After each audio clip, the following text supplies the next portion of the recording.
Bueno, ahora sí.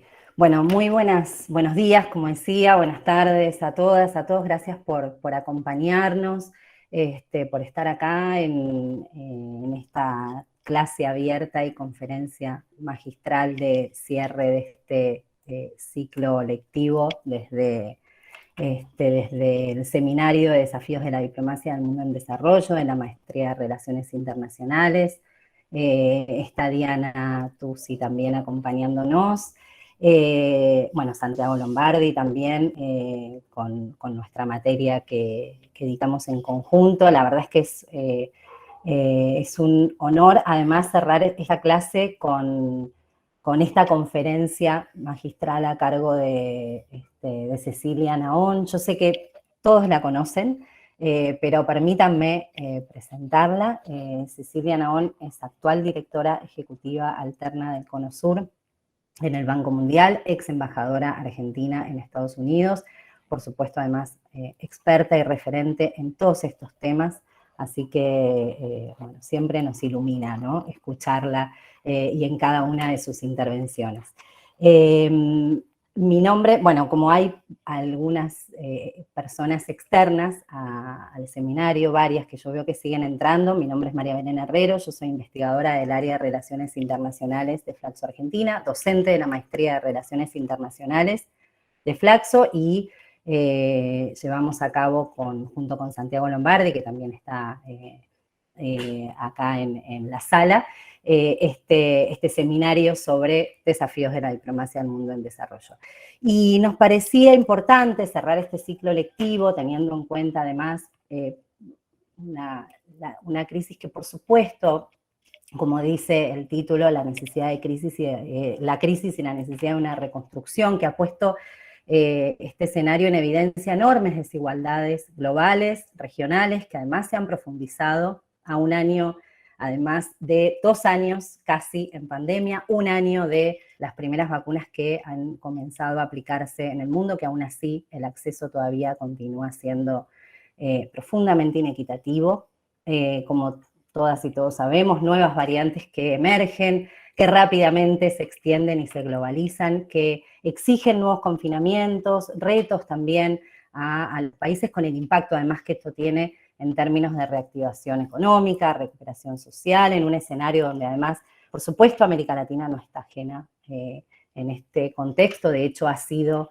la región más golpeada hasta ahora, como lo han señalado en varias oportunidades, distintos organismos, la CEPAL en uno de sus últimos informes, y que se suma además a dificultades en un escenario prepandemia, una región muy fragmentada, con altos niveles de endeudamiento, disminución de los fondos de la ayuda. Podríamos seguir enmarcando este escenario desde donde pensamos esta propuesta de crisis y reconstrucción, ¿no?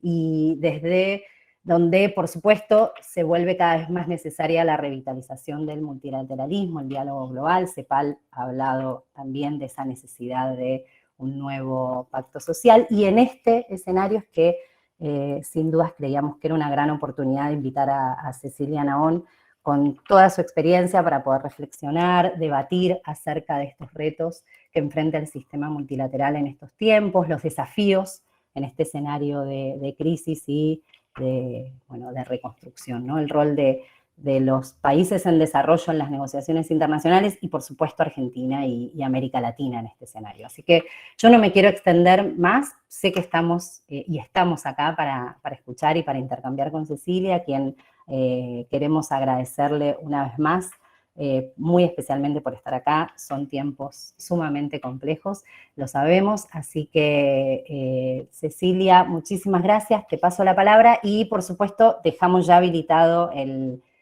chat para que vayan dejándonos todas las preguntas, así después abrimos el espacio de intercambio y bueno, y aprovechamos para ese diálogo colectivo que proponen también estos encuentros. Así que Cecilia, muchísimas gracias de nuevo.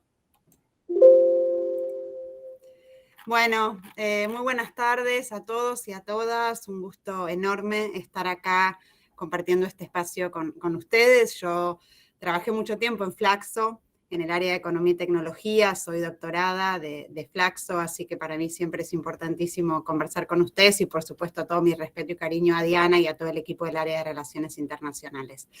Así que bueno, les cuento que mi idea hoy era disparar esta intervención, disparar esta conversación, hablando básicamente primero un poquito del COVID.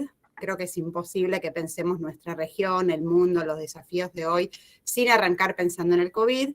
Y después abordar un poco más en profundidad dos áreas donde me parece que el COVID ha impactado fuertemente, de las muchas de las cuales podríamos hablar, porque realmente ha generado una transformación, está generando esta pandemia una transformación creo que bastante profunda en muchas dimensiones, pero yo me quiero concentrar en dos áreas, que es un poco en algún impacto y reconfiguración en el ámbito de las ideas económicas, fundamentalmente, y después en el ámbito del comercio y la producción a nivel internacional, como para tener algo más material, el comercio y la producción, y quizás más ideológico o político, pensando en términos de las ideas económicas. Así que bueno, arranquemos con el COVID, si les parece, ¿sí?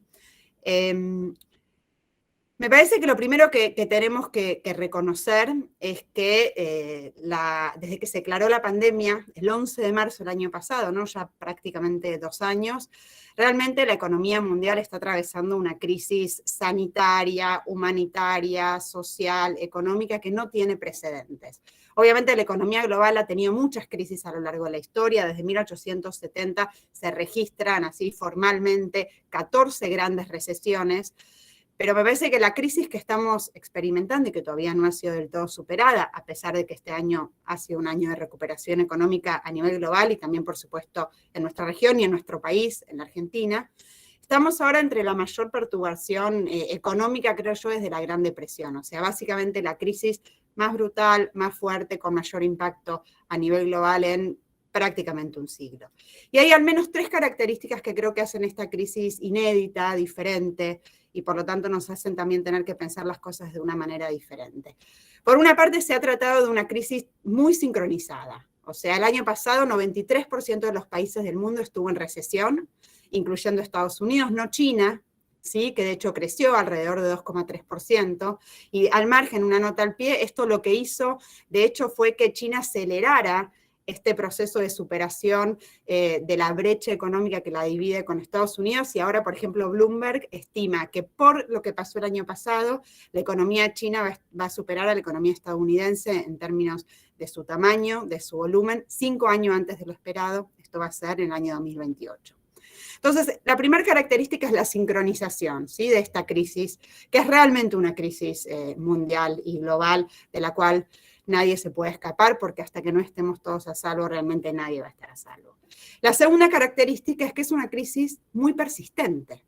O sea, empezó de una manera repentina, con una caída brutal del producto, por un shock muy fuerte de oferta, la paralización de la producción, del comercio, de la inversión, por supuesto, de nuestro encierro en nuestros hogares. Pero después pasó a ser una crisis de demanda, ahora también es una crisis en las cadenas globales de producción, con impacto en disrupciones muy fuertes en las cadenas de suministros, que están generando aumentos de precios, entonces estamos teniendo un proceso de inflación a nivel mundial. Eso es una crisis persistente, que está cambiando su morfología y su configuración, ¿no? A lo largo de estos 2 años.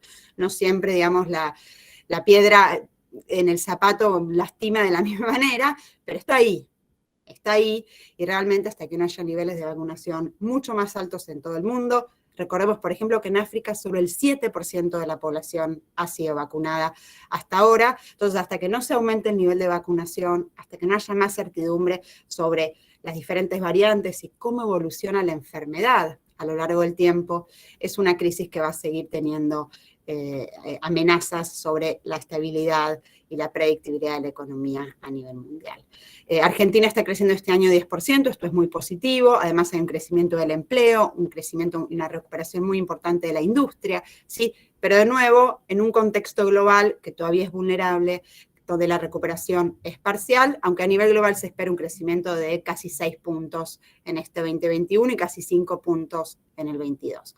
Entonces es una crisis, como dijimos, muy sincronizada a nivel mundial, muy persistente, y una característica ineludible, que un poco María Belén hacía referencia recién, ¿sí? Es una crisis marcadamente regresiva. En general las crisis son regresivas y generan transformaciones y redistribuciones regresivas del ingreso, ¿no? Tanto del ingreso como de la riqueza.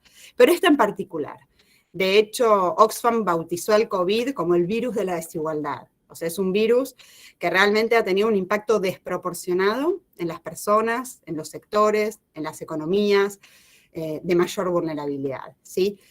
Lastimando muy fuertemente y aumentando la desigualdad en términos de ingreso, de riqueza, de género, en términos raciales también.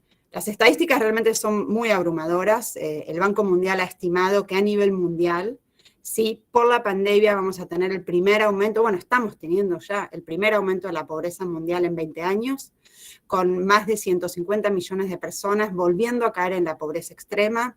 Y además, como contrapartida de esto, tenemos que los 1.000 billonarios más ricos del mundo, después de un golpe muy fuerte en la bolsa de valores, realmente recuperaron el valor previo al COVID de sus acciones muy rápidamente y de hecho estamos viendo con altibajos un muy fuerte crecimiento de la bolsa de valores en el último tiempo. La situación además en términos de la capacidad de respuesta de los estados también agravó esta desigualdad. O sea, la crisis no nos pegó a todos por igual, a las regiones, a las personas más vulnerables les golpeó más fuerte. América Latina, como decíamos, ha sido la región más golpeada por las condiciones preexistentes, ¿sí? De alta informalidad laboral, de alto nivel de endeudamiento, de mucha desigualdad también en términos de ingresos. En particular, por ejemplo, si tomamos las mujeres en nuestra región, según la CEPAL, más del 50% de las mujeres en nuestra región estaban o están empleadas en sectores muy vulnerables a la crisis, ¿sí? El turismo, los sectores de los servicios, mientras que sectores que fueron más resilientes, como por ejemplo el sector manufacturero, ¿sí?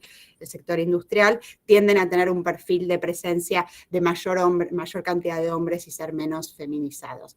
Entonces, por donde lo mires, la crisis golpeó más a los que menos tienen. Y también la capacidad de la respuesta de los estados fue diferente, sí fue diferencial.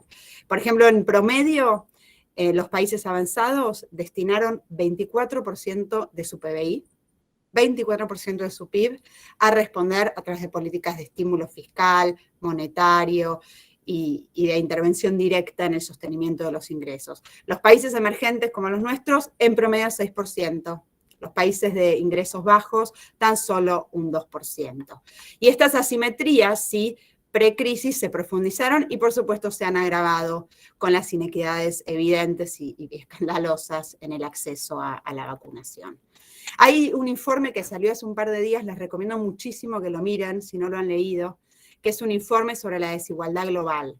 ¿Sí? Es un informe liderado por Piketty y todo un equipo de investigadores a nivel internacional que realmente hacen un trabajo impresionante en recopilar, estimar y denunciar, realmente denunciar la brutal desigualdad que hay a nivel internacional. Lo que ellos muestran es que estamos realmente en un nivel de desigualdad en el mundo, obviamente también por la crisis, pero que antecede a la crisis, que es realmente muy alta. Para que tomemos, por ejemplo, en términos de la riqueza, lo que muestran es que la participación del 50% más pobre del mundo en la riqueza global, o sea, el 50% más pobre del mundo es dueño del 2% de la riqueza global. Mientras que el 10% más rico, el 10% superior, tiene control sobre el 76% de la riqueza global. Este es el entorno, ¿sí?, en el cual golpeó el COVID y este es el entorno en el cual se están profundizando estas desigualdades. Pero lo que yo trato de argumentarles y lo que quiero además conversar con ustedes es que por sus características, estas que estamos mostrando, por su envergadura, la crisis, ¿sí?, que ha desencadenado el COVID a nivel mundial, pero también con mucho impacto en nuestra región y en nuestro país, como les decía, representa la mayor disrupción económica en casi un siglo.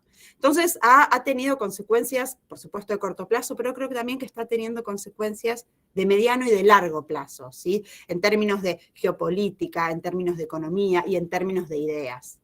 Algunas cuestiones es difícil de precisarlas, no exactamente en qué el COVID va a terminar impactando en un mediano plazo.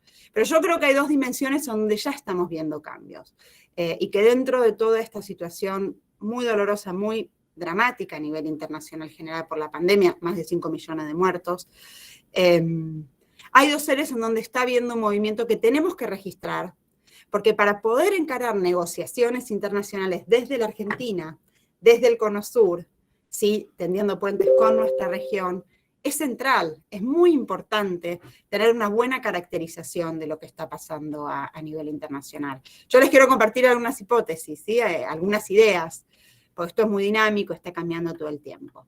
Entonces, me parece que en primer lugar podemos pensar un poquito en términos de las ideas, ¿sí? Vamos a arrancar por ahí. Un poco la hipótesis que yo tengo y que me parece que la podemos corroborar leyendo medios internacionales, viendo las discusiones que están teniendo lugar en Estados Unidos, en Europa, en el Cono Sur, a nivel global, ¿sí? Que en la realidad la pandemia, como decíamos, puso de manifiesto, dejó al desnudo, ¿sí? Reveló con toda su crudeza problemas estructurales muy arraigados al interior de los países y también a nivel global. O sea, dejó al descubierto la vulnerabilidad del sistema global, ¿sí? La falta de resiliencia, una palabra, un concepto que está muy de moda y con razón. Dejó al descubierto fallas de mercado, dejó al descubierto fallas de muchos estados, ¿no? Incluyendo estados ricos, muy avanzados, que se mostraron absolutamente impotentes y se siguen mostrando para enfrentar la pandemia. Y me parece que lo que hay por detrás es un cuestionamiento al paradigma dominante de las últimas 4 décadas, ¿no? Al paradigma vigente, a este paradigma que se configuró muy fuertemente en mediados de la década del 70, en la década del 80, bajo el gobierno de Thatcher, de Reagan, ¿sí? Con esta visión del pensamiento único, que podemos llamar un pensamiento neoclásico en términos económicos, neoliberal en términos más políticos o ideológicos, y sobre el cual se basan las recomendaciones de liberalización, desregulación, flexibilización, ¿sí? El mainstream de la economía mundial. Yo creo que habrá hoy en marcha un nuevo cuestionamiento a este cuerpo de ideas, ¿sí? Que ya no estamos en el momento del pensamiento único dominante, impenetrable. Ya se había empezado a resquebrajar con la crisis del 2008, ¿sí? Obviamente la crisis financiera del 2008, que golpeó muy duro a la economía mundial y que se originó nada más y nada menos que en el corazón del sistema financiero internacional, o sea, de Wall Street, con la caída, el colapso de Lehman Brothers el 15 de septiembre del año 2008, algo impensado. O sea, para muchos de nosotros que nos formamos, ¿no? en la economía neoclásica en las universidades del mundo, incluyendo la UBA, donde la formación era básicamente neoclásica, aunque muchos estudiamos en paralelo, ¿no? A Keynes, a Marx, a Ricardo, leíamos a los autores clásicos, pero una economía, una formación muy, muy neoclásica. Lo que nos enseñaron siempre, y creo que es como el centro de la perspectiva neoclásica, es que básicamente las crisis en los mercados financieros casi que son imposibles, prácticamente imposibles, porque la naturaleza se supone de los mercados en general y de los mercados financieros en particular, es que se autorregulan, tienen mecanismos automáticos por los cuales las ofertas y las demandas transitorias realmente generan mecanismos disparadores que autorregulan muy fuerte los mercados, por lo cual la crisis puede ser a lo sumo un estado excepcional de corto plazo, jamás un estado permanente y menos aún de la envergadura en la que vimos en el año 2008. Entonces, la crisis de las hipotecas, de los mercados de deuda en Estados Unidos, generó un impacto muy fuerte en el pensamiento dominante en economía. ¿Sí? Creo que fue un primer golpe, un primer resquebrajamiento. Además, las instituciones multilaterales, yo ahora estoy en la oficina que tengo en el Banco Mundial, representando a la Argentina y al Cono Sur en este lugar, ni el Banco Mundial, ni el Fondo Monetario que está ahí enfrente, realmente vieron venir la crisis del 2008. Al contrario, hay documentos súper interesantes y reveladores del FMI en particular, que hablan de la fortaleza de la economía estadounidense, ¿sí?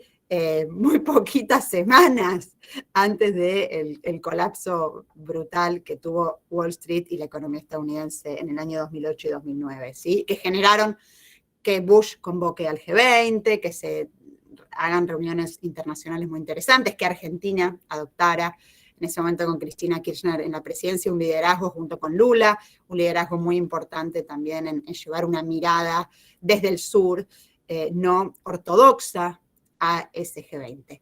Estas ideas hoy están en revisión, creo que están en discusión. En un punto están en disputa, ¿sí? O sea, un poco Lo que yo quiero decir no es que ahora hay un cuerpo alternativo de ideas que reemplaza a este pensamiento dominante, pero hay una disputa, hay un debate. Se cayeron muchos mitos también, ¿sí? Fíjense que ideas como que el Banco Central tenía que tener una política totalmente independiente del Poder Ejecutivo, hoy la verdad es que es bastante anacrónico cuando uno ve lo que ha pasado en el mundo, cuando uno ve que la Reserva Federal en Estados Unidos, en el Banco Central Europeo, ha actuado en total coordinación y en respuesta a la pandemia para sostener ingresos, para sostener empresas. Creo que el rol del Estado en realidad ha entrado en debate y en un punto la pandemia generó un debate que venía bastante postergado sobre el rol del Estado, ¿no? En un punto zanjó muchas discusiones teóricas, esa visión muy neoclásica, pura, ¿no? De un Estado mínimo, de un Estado chiquito, de un Estado que solo puede generar problemas pero nunca traer soluciones, de nuevo quedó anacrónica.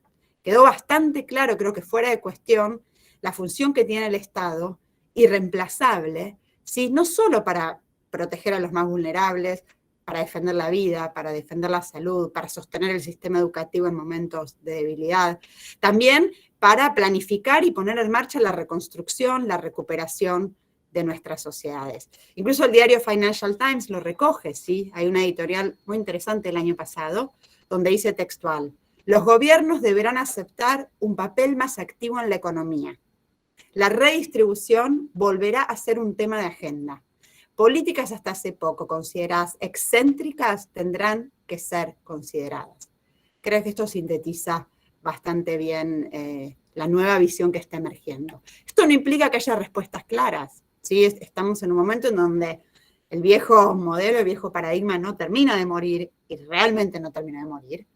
Ideas como austeridad, si bien están disputadas, siguen muchas veces en el recetario de algunos organismos, ¿sí? Y de algunos políticos, pero tampoco el nuevo termina de nacer.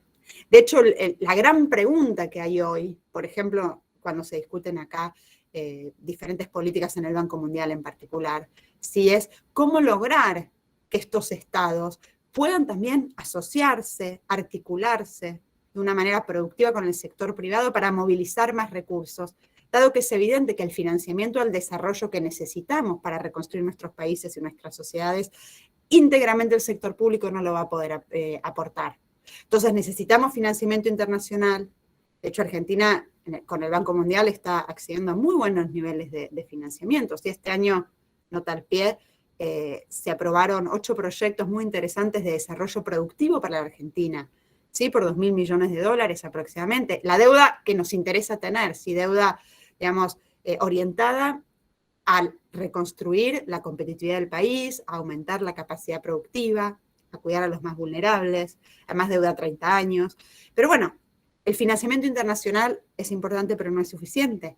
El financiamiento público es importante, tampoco es suficiente. Entonces también este nuevo paradigma que está emergiendo necesita pensar cómo articular con el sector privado y cómo movilizar esos recursos privados desde el Estado de una manera sustentable y orientada al bien común, ¿sí? Pero hay algunos movimientos. En el tema de la deuda, por ejemplo, hay debates sobre la arquitectura financiera internacional que eran impensados hace 1 año o 2 años, ¿sí? Me parece que el escándalo así como el tema de la desigualdad y los niveles, digamos, tremendos que ha adquirido a nivel mundial.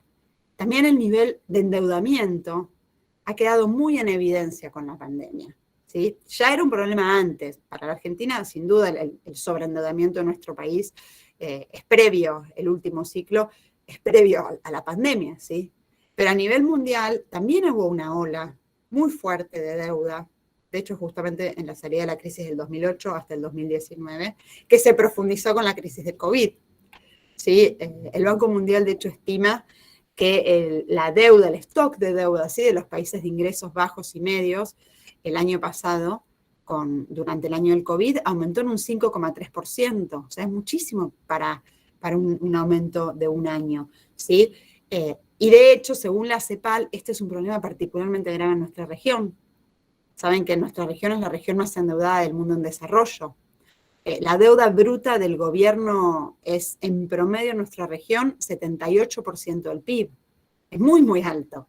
Y además el servicio de la deuda, este es un problema grave, como es una deuda muy colocada en moneda extranjera, el servicio de la deuda también tiene una carga muy fuerte sobre las finanzas públicas. Obviamente en el caso de Argentina esto es particularmente difícil por la deuda con el FMI, hoy en especial, ¿sí? Pero es un problema que es regional y es un problema que es global. Frente a este problema, como les digo, hay debate y hay disputas y se están abriendo como grietas, ¿no?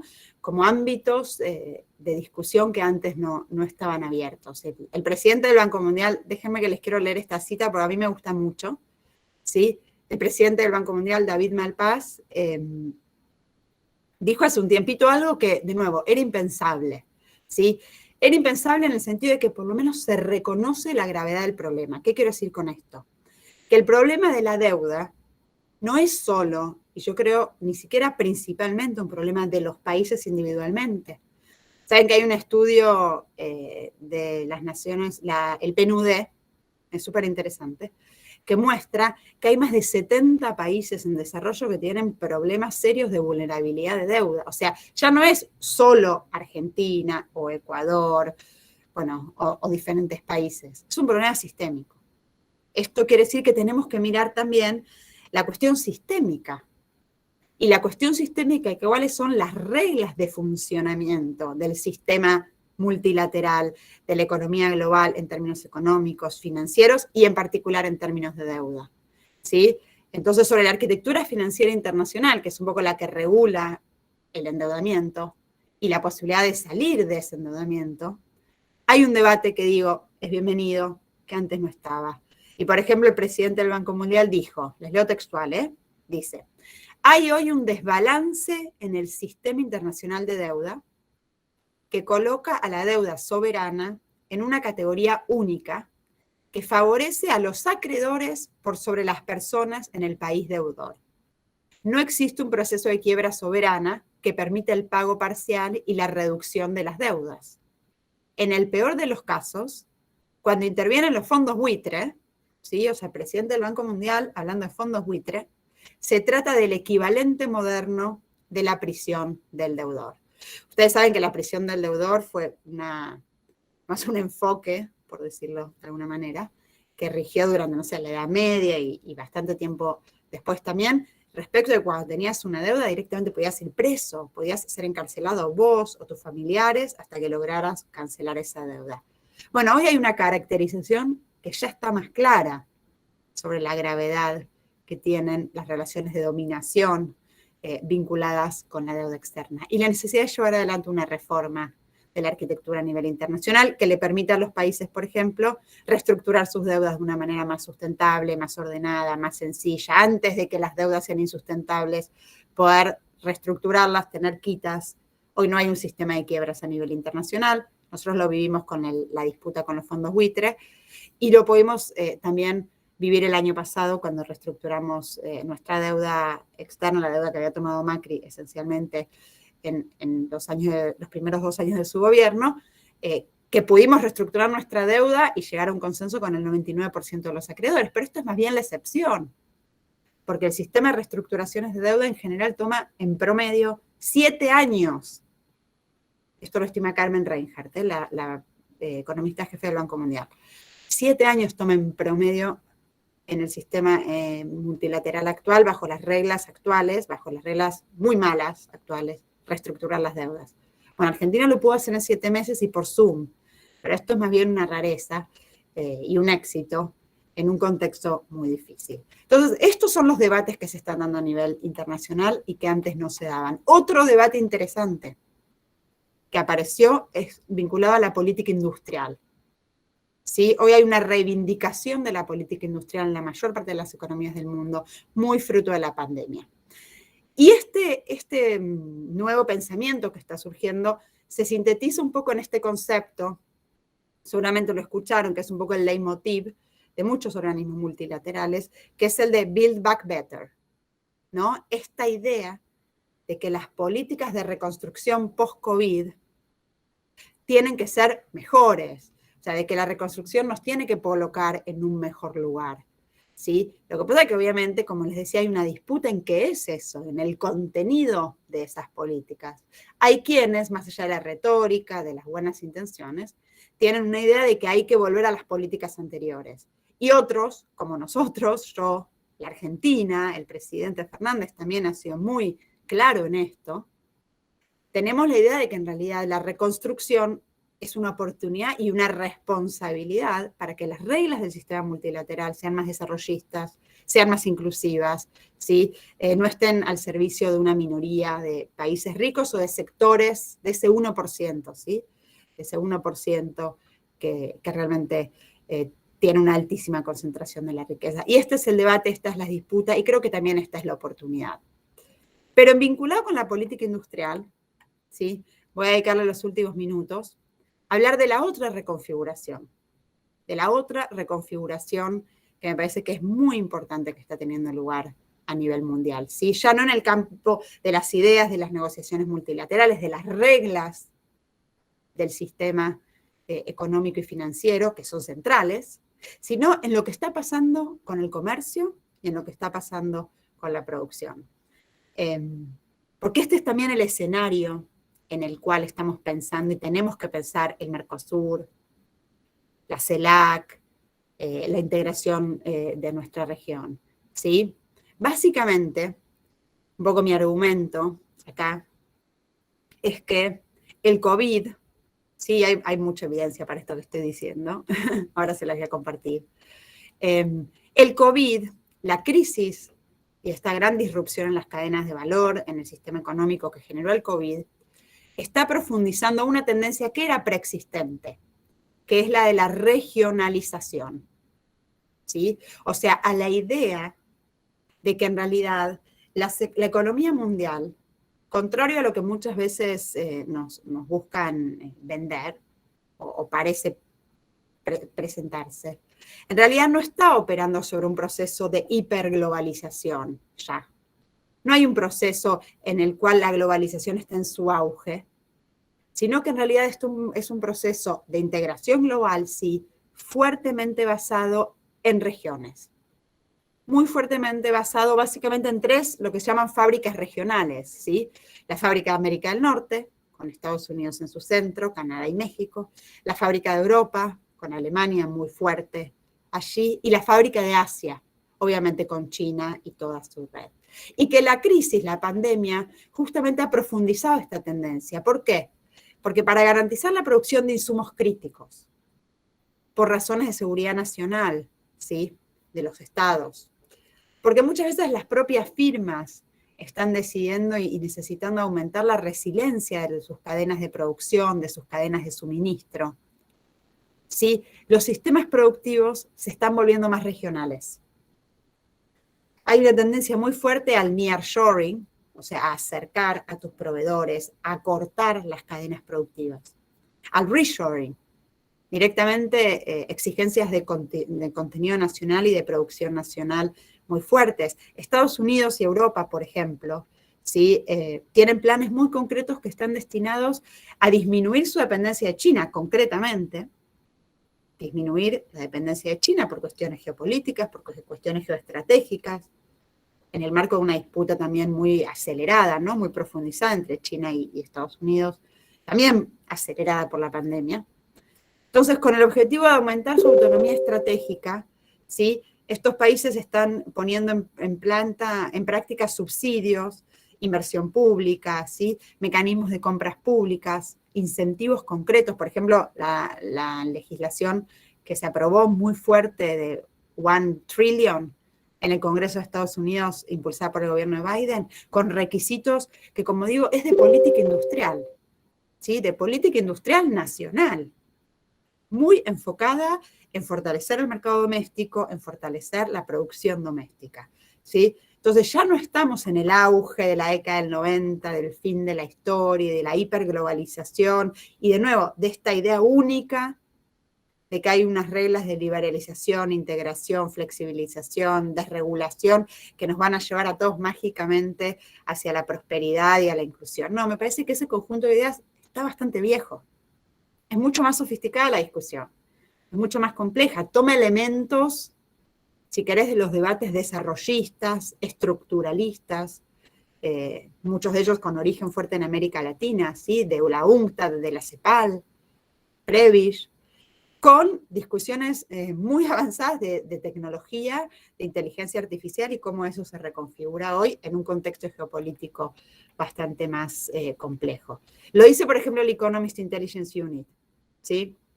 Lo dice así textual, se los voy a leer porque me encanta esta cita también. Dice, el COVID-19 acelerará la tendencia hacia el acortamiento de las cadenas de valor en favor de las cadenas de suministro regionales, ¿sí? Esto también convive, como decíamos, con faltantes y tensiones muy fuertes en las cadenas de valor, ¿sí? Sabemos que el COVID generó disrupciones realmente muy, muy significativas en las cadenas de suministro. Estaba mirando un informe justamente de CEPAL de hace un par de días que muestra que el tiempo promedio de tránsito marítimo, ¿no? De los contenedores desde Asia hasta América del Norte, por tomar ese ejemplo, ¿sí? Que prepandemia era de 42 días, ¿sí? Lo que tardaba el comercio entre Asia y América del Norte, ahora es de 51 días, o sea, aumentó en un 20% el tiempo promedio. No hablemos de los precios de los contenedores, de los fletes marítimos aumentaron un 660% en algunas áreas, su precio, ¿sí? El costo de los fletes. Todo esto está generando una tendencia al reshoring y al nearshoring. No quiere decir que ahora estamos en el otro extremo, ¿sí? O sea, me parece que acá tenemos que evitar caer como en escenarios o en lecturas, digamos, binarias, ¿no? Estamos en un mundo no binario, en todos los sentidos, ¿sí? También en este. Estamos en una situación de muy fuerte globalización e integración productiva a nivel global, por supuesto, ¿sí? Pero con características específicas, donde la regionalización se está imponiendo, donde las cadenas de valor son más cortas y donde esta disputa geopolítica muy fuerte, me parece que está cambiando también el escenario global. ¿Qué implica todo esto para la región? Y acá cierro, ¿sí? Yo creo que todo esto para la región implica realmente, y lo creo de corazón, una oportunidad que requiere, por supuesto, de liderazgo político, de coraje, de capacidad de diálogo y de negociación. Pero estamos en un mundo, ¿sí?, donde la integración regional nuevamente vuelve a hacer mucho sentido, donde hay razones, digamos, de negocios, de productividad, económicas, geopolíticas, geoestratégicas, para pensar en fortalecer nuestra integración regional. A la vez que nos integramos selectivamente y en áreas de alta competitividad con el resto del mundo, por supuesto, aprovechando los mercados de exportación, buscando abrir mercados, como se está haciendo de una manera muy activa, por ejemplo, desde la Cancillería, ¿sí? O sea, no estamos hablando de nuevo en términos dicotómicos. No es mercado abierto, mercado cerrado, no.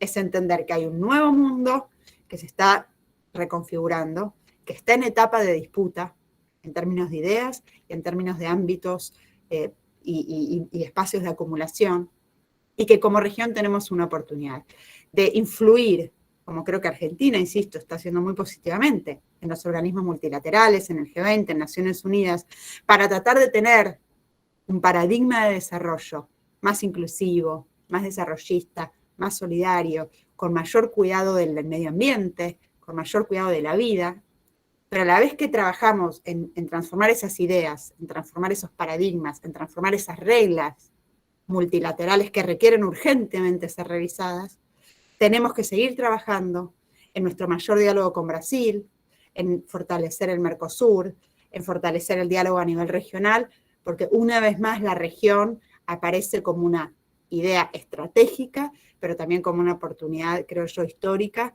para construir nuestro desarrollo de una manera sustentable, inclusiva y más justa para las próximas generaciones. Así que dejo por acá y encantada de seguir dialogando. Bueno, mil gracias, Cecilia, por tus palabras. Aprovecho también para saludar a todos y todas. Y bueno, romper un poquito el hielo con algunas primeras preguntas para que el resto vaya tomando confianza y también tome la posta. Y solamente recoger algunos de los ejes que bien desarrollaste respecto a este cuestionamiento del paradigma vigente desde los años 70, ¿no? Y cómo eso en el plano de las ideas y eso en algún punto movilizado por la crisis del COVID-19, también convive con una rivalidad geoestratégica que casi que es un vector de la misma magnitud o mayor o quizás está más permanente en el tiempo que la propia crisis de la pandemia, y como bien remarcabas, esto permea la cuestión del comercio y la provisión de insumos críticos, los resortes de política pública para asegurar el desarrollo tecnológico endógeno, industrial endógeno, las cuestiones de financiamiento internacional. Entonces ahí se me ocurrían uno más en términos globales y uno más en términos regionales, como marcabas al final. Es decir, por un lado ves que en esta oportunidad, con estos escenarios, hay algún poco más, mayor espacio de maniobra para los países en desarrollo para que nuevamente no caigamos en la trampa de países desarrollados abrevando en, bueno, yo para adentro voy a ser desarrollista, voy a ser industrialista, voy hasta permitirme mayores márgenes de proteccionismo comercial o lo que fuere, pero los países en desarrollo van a tener que seguir rigiéndose por las mismas reglas de libre cambio, liberalización de la cuenta de capitales, etcétera, como si de alguna manera ves que hay mayores posibilidades de dar ese debate y no caer en esa dualidad de la escalera pateada y demás, que ya conocemos. Y por otro lado, en términos regionales, también me interesaba mucho la última parte que remarcabas, porque es un debate que a nivel Mercosur está muy latente, ¿no? Y está muy, muy presente, quizás también del lado de la Argentina, la insistencia en esta discusión más amplia, en esta discusión más estratégica, de no basar decisiones en análisis unidimensionales, más aranceles, menos aranceles, falsos dilemas entre apoyar o no gobiernos de tal o cual color en tal o cual país.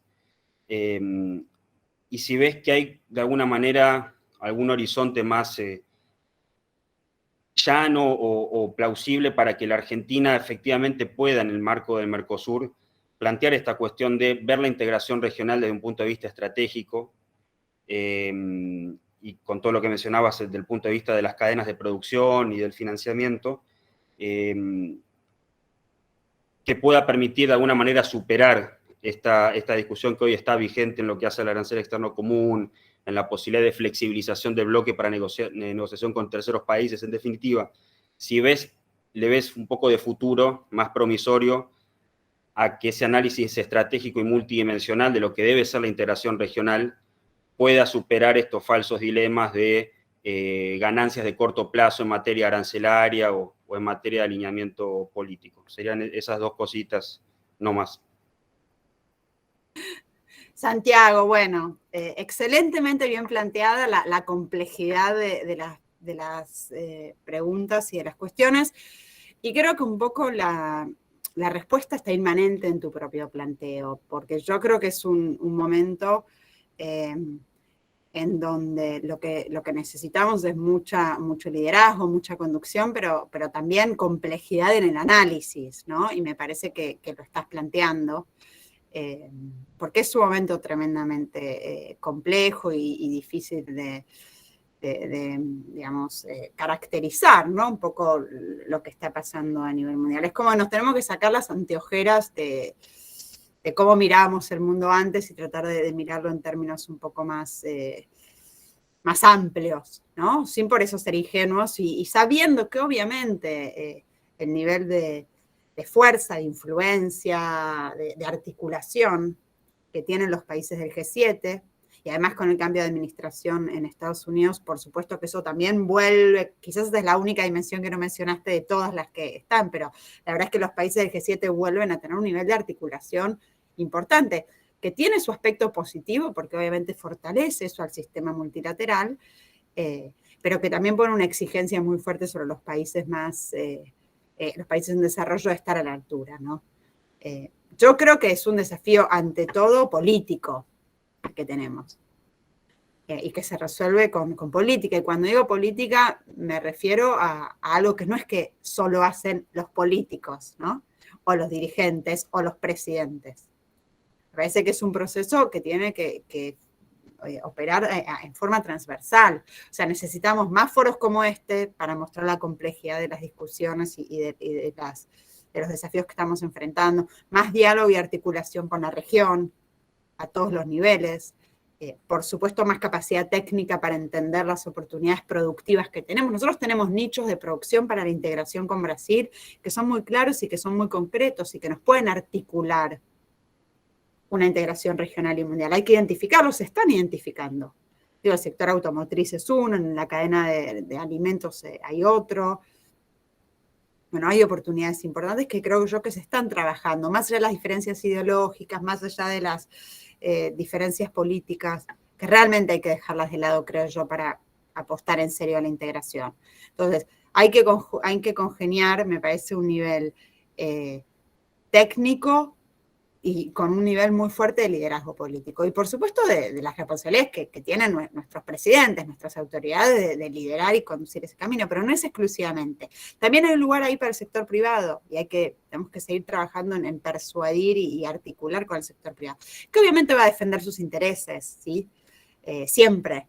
Entonces también necesitamos que el sector público pueda plantarse frente a otros países si es necesario, pero también frente a los propios poderes económicos establecidos en los nuestros. Entonces es un proceso complejo, sí, me parece que es viable también, porque creo que hay condiciones estructurales como para que haya una posibilidad de avanzar. Me parece que se está haciendo, me parece que siempre es insuficiente porque frente a todo lo que es la agenda por delante es insuficiente. Es insuficiente lo que han hecho los multilaterales, no es el momento Bretton Woods que hubiéramos deseado, definitivamente no lo ha sido, pero ha habido apoyo importante del Banco Mundial, la CAF, el BID, a Argentina y al mundo, ¿sí? O incluso del Fondo Monetario con la emisión de los DEG. Entonces, hay progresos, hay avances, son insuficientes. Necesitamos, creo que, de nuevo, una conjugación de tres cosas, si querés: liderazgo político, por supuesto, y capacidad de diálogo entre países y liderazgos del sur diferenciados, capacidad técnica y mucho apoyo, no sé, de la sociedad civil, de la militancia, de los movimientos sociales, digamos, de nuestros pueblos, porque si no va a ser complejo la reconstrucción. Creo que se requiere este nivel de articulación y de diálogo. En Argentina hay algunas instituciones que se han creado que ayudan, que es el Consejo Económico y Social, me parece que facilita y estructura un diálogo que es necesario en este sentido, ¿sí? Y además está muy en línea también con las recomendaciones de la CEPAL, del Banco Mundial, y hay como una visión bastante común de consenso, ¿no?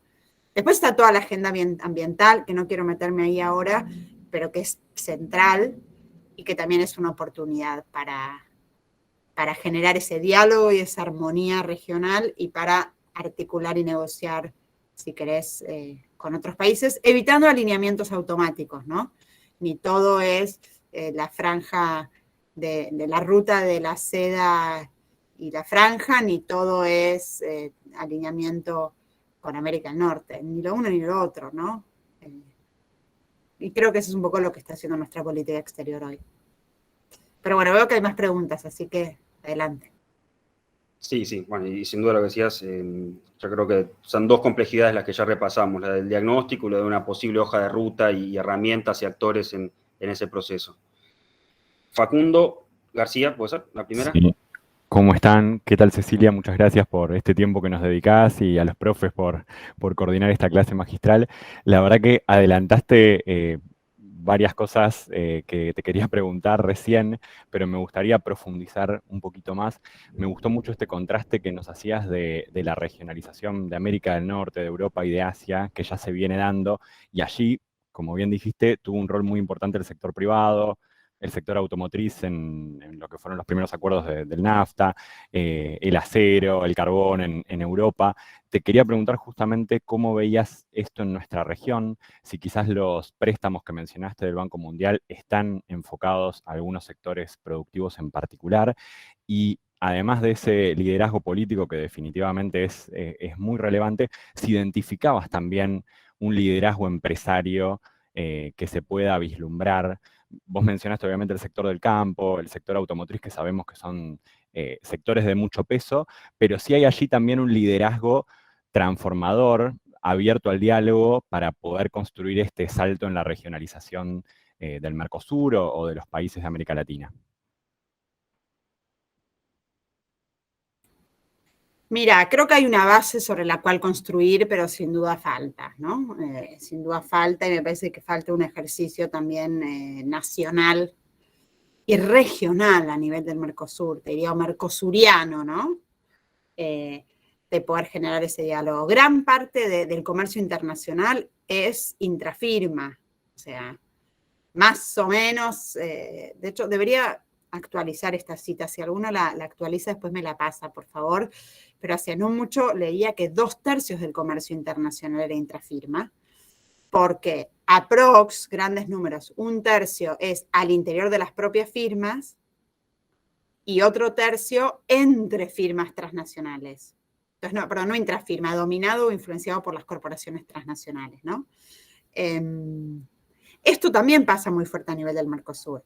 Entonces, lo que nosotros tenemos que lograr es que la integración regional no esté decidida y establecida al interior de las empresas transnacionales que operan en la región, o regionales, ¿no? Algunas de capital brasilero, argentino, incluso mexicano, muy fuerte, sino que eso se haga en armonía con el Estado, en el marco de un proceso de planificación de tu industrialización. Me parece que eso se está haciendo para muchos sectores y que es muy necesario. Obviamente la automotriz, pero también en todo lo que es la producción de vehículos, digamos, eficientes en términos ambientales, ¿sí? El desarrollo de la industria minera, la industria del conocimiento, o sea, se necesita acá confluenciar la regulación estatal con las decisiones empresarias en la mayor armonía posible. Es muy difícil, es muy complejo, y obviamente en economías como las nuestras también, donde la cuestión de los precios obviamente genera un desafío, entonces tenés que estar permanentemente también negociando en términos de precios,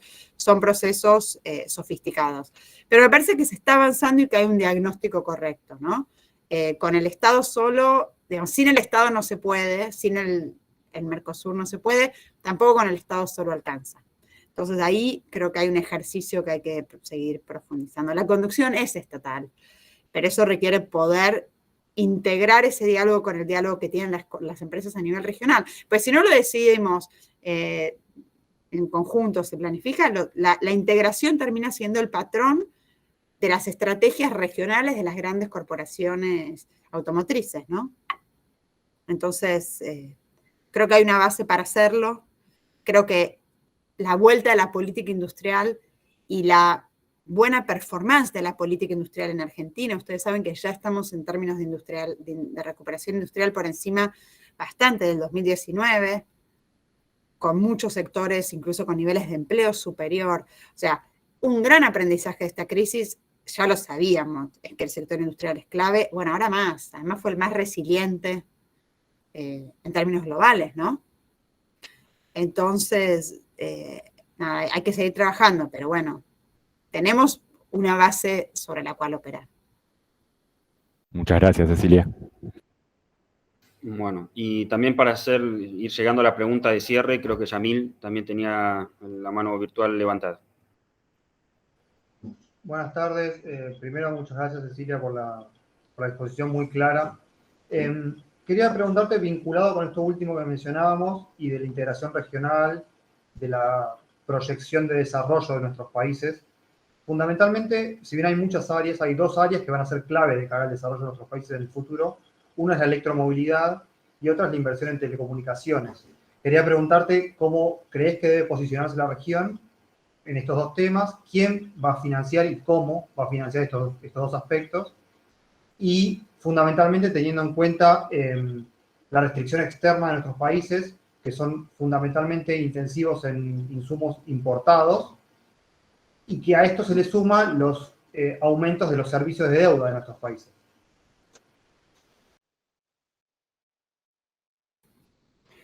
Bueno, mira, nosotros sabemos, no es ningún secreto, Yamil, que Argentina tiene un talón de Aquiles muy fuerte en su sector externo, ¿sí? Yo creo que los economistas argentinos muchas veces discutimos y debatimos si el problema es, como muchos creen, más bien un problema de sustentabilidad o insustentabilidad fiscal.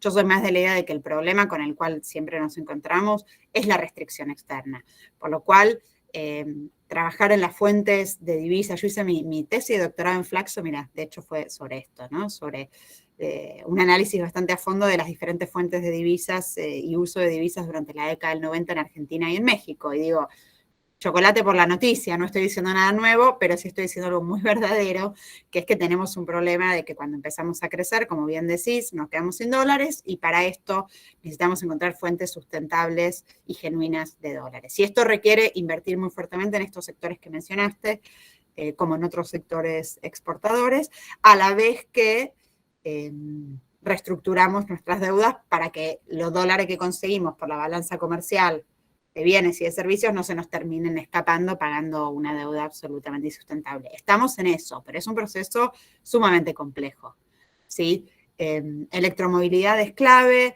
hay otras industrias también. Me quedó pendiente el detalle de la respuesta a Facundo respecto de si el financiamiento de instituciones como el Banco Mundial podrían servir para eso. Y ahí lo que te digo es, me parece que los multilaterales, obviamente que pueden apoyar, y de hecho muchas veces apoyan sectores específicos. El financiamiento que estamos trabajando más ahora, se está jerarquizando, si querés, el apoyo a áreas de infraestructura que te ayudan a la competitividad y a la capacidad exportadora o a la capacidad productiva en general, ¿no? Yo estaba mirando los proyectos, por ejemplo, aprobados este año, esta es toda información pública, está en la página del Banco Mundial, está en la prensa. Este año se aprobaron proyectos vinculados con la modernización del transporte ferroviario de pasajeros en Argentina en la línea Mitre, ¿sí?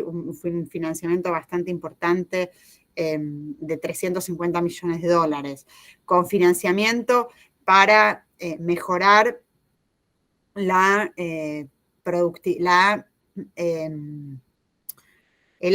sistemas de agua y de saneamiento y de infraestructura cloacal de gran parte del AMBA, cosa que también tiene un impacto directo, no solo en calidad de vida, sino también en todo el diseño urbano del país. Qué sé yo, hay mucho financiamiento internacional que se está ayudando y, digamos, consiguiendo para procesos de innovación pública y de mejoramiento de data centers, de equipamiento, bueno, de infraestructura, o sea, como para generar las condiciones en términos de la infraestructura necesaria. Es un enfoque en donde me parece que podemos conseguir una parte del financiamiento que es muy interesante, como de 30 años, qué sé yo, pero después tiene que haber fuentes genuinas que vienen de una mayor competitividad de nuestra economía y mayor capacidad exportadora. Y eso es un financiamiento que tiene que combinar, como decía, fuentes públicas como privadas, internacionales y nacionales. Y esto también implica, no me metí hoy, una discusión sobre la estructura impositiva, ¿no? Uno de los grandes debates y también una de las grandes conclusiones de la pandemia, donde ha habido algún progreso, es que se necesita trabajar para un sistema internacional, para un sistema impositivo internacional más justo. Este es otro gran debate, ¿sí? El acuerdo que se generó en el G20 para un mínimo de 15% para las empresas de la economía digital es un progreso insuficiente y también en algunos puntos más a la medida de los países avanzados que de los países emergentes, pero es un paso importante. Pero hay que hacer mucho más. ¿Sí? La evasión y la elusión impositiva es también un gran problema que tenemos que abordar. 6% del PBI de la región se pierde por ahí, por esa canaleta. Entonces ahí tenés una fuente de financiamiento también bastante importante para apoyar tus economías regionales, tus industrias nacientes, para generar apoyo financiero, tasas subsidiadas, no sé, lo que puedas hacer para impulsar estos sectores productivos. Es un paquete, te diría, y de nuevo, requiere complejidad, ¿no? Y multidimensionalidad. Perfecto, gracias. Bueno, yo atendiendo a los tiempos, porque sabemos que Cecilia tiene un compromiso, tiene otros compromisos que tiene que salir en 3 minutos, porque ando cronometrando, preocupada por el tiempo. Así que, bueno, yo quiero, por supuesto, agradecerte, porque la verdad es que es un lujo poder llevarnos en este momento todas estas aristas, ¿no? Por donde pensar este escenario de reconstrucción, de reconfiguración y los distintos ejes y puntos de entrada, ¿no? Desde donde nos trajiste y nos invitaste a pensarlo, ¿no? El rol de los distintos actores, el rol de los estados, cómo se repiensa también esa arquitectura en un escenario también propio desde la región, ¿no? Y cómo pensarlo en una perspectiva regional con sus capacidades y también potencialidades, ¿no?, específicas. Entonces, bueno, creo que para la próxima podría ser clase una apertura de seminario, en realidad, porque tenemos todos los disparadores ahora para ir tejiendo ese debate en este escenario de la diplomacia para los países en desarrollo, que es la propuesta. Así que podemos después retomarla en una apertura a tu clase. Así que, Cecilia, bueno, muchísimas gracias realmente por este tiempo. Sabemos que estás con una agenda súper apretada. Y bueno, y de nuevo un lujo tenerte con nosotros y en esta casa que sabemos que también es un poco tuya de Flaxo. Bueno, gracias Belén, Santiago, a todos y a todas. La verdad que creo que es un momento para la diplomacia y para innovar en la diplomacia, efectivamente. ¿Sí? Y necesitamos nuevas ideas, nuevas miradas, con coraje, que puedan dar discusiones de fondo y ayudarnos a encontrar soluciones. Donde otros ven problemas y limitaciones, creo que podemos pensar soluciones y oportunidades, siempre con lo que para mí es el eje, o debiera ser, ¿no?, el eje de la diplomacia y de las relaciones internacionales, que es la defensa del interés de nuestro país, de nuestra gente, con una mirada federal, con una mirada inclusiva, a veces equivocándonos, pero siempre teniendo muy claro para quién estamos, para quién trabajamos y cuáles son los objetivos y los intereses que defendemos, ¿no? Me parece que eso es una buena diplomacia. Mucha innovación y mucha creatividad, pero siempre la bandera y la escarapela bien clara y bien puesta. Así que muchísimas gracias a todos y bueno, suerte en la formación y en las discusiones del próximo año. Hasta pronto. Gracias, Cecilia. Un lujo.